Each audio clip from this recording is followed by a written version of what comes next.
There are two sides to every battle on track, that of the attacker and that of the defender. Today, we'll learn how to defend. Hey everyone, hope you're all doing well today. My name is PJ and today we'll be looking at how to defend your position in F1 2020. I'll be going over the key things you need to know when fending off attacking drivers, which you'll be able to try out in your next race. If this is your first time here and you want to get better at racing games, I have several guides available. You can subscribe to check them out, but for now, let's get started. As mentioned before, there are two sides to every battle, and each has a role to play in how that battle plays out. The attacking driver's goal is simple: get past the defending car as quickly and safely as possible.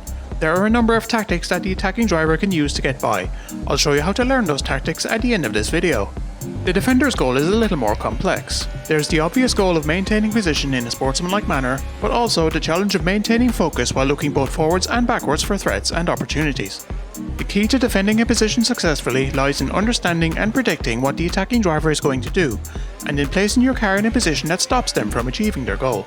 There are many things to consider here, but the most effective tactic is the simplest, so let's get into it. When you're on track, there are multiple lanes or racing lines that you can place your car into for each corner. For the purposes of this lesson, let's understand the basics of them.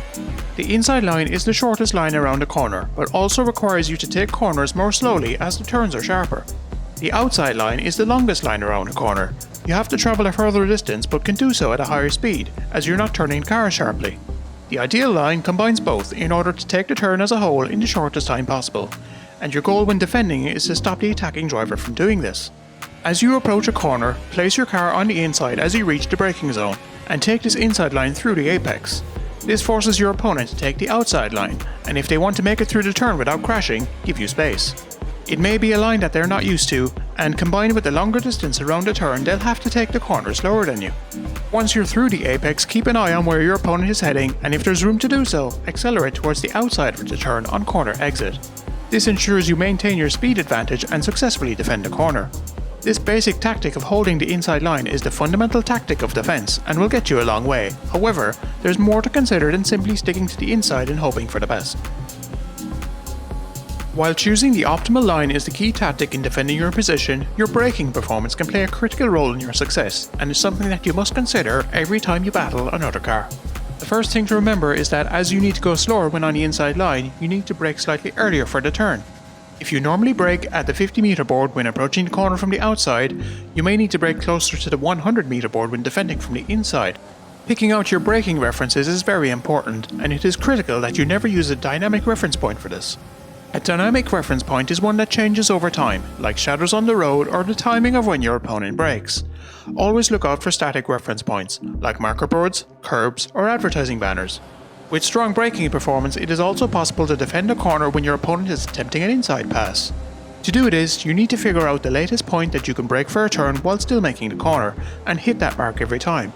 Your opponent can't brake later than you if they're on the inside, and if they try, they'll run wide and you can take back your position. This is essentially a reverse switchback, as you turn a defensive move into an attacking one. In order to properly defend against your opponent, you need to be fully aware of where they are on track at all times. Not only do you need to know their position to predict what they'll do next, but you also need to sense where they are in order to avoid making contact, as a collision can ruin both players' races. The first and most obvious thing to consider is what camera angle you use.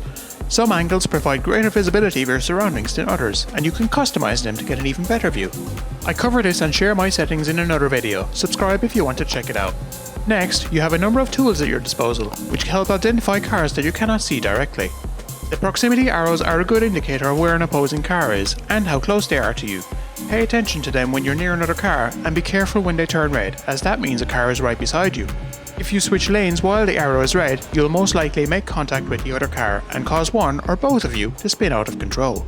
You also have a number of mirrors to visualize where the opponent may be. The two on the car are an obvious starting point, but can be hard to see in some scenarios. However, F1 2020 does have a virtual mirror, which can be incredibly useful. This is a third, larger mirror that you can add to the top of the screen, giving you an easy way to spot your rivals and react to their attacking attempts. In order to properly defend your position, you need to know and adapt to your attacker's overtaking attempts, and in order to learn those tactics and try them out for yourself, you can check out that video right now. In the meantime, thanks for watching, liking, and subscribing, and I wish you the best of luck in your next race.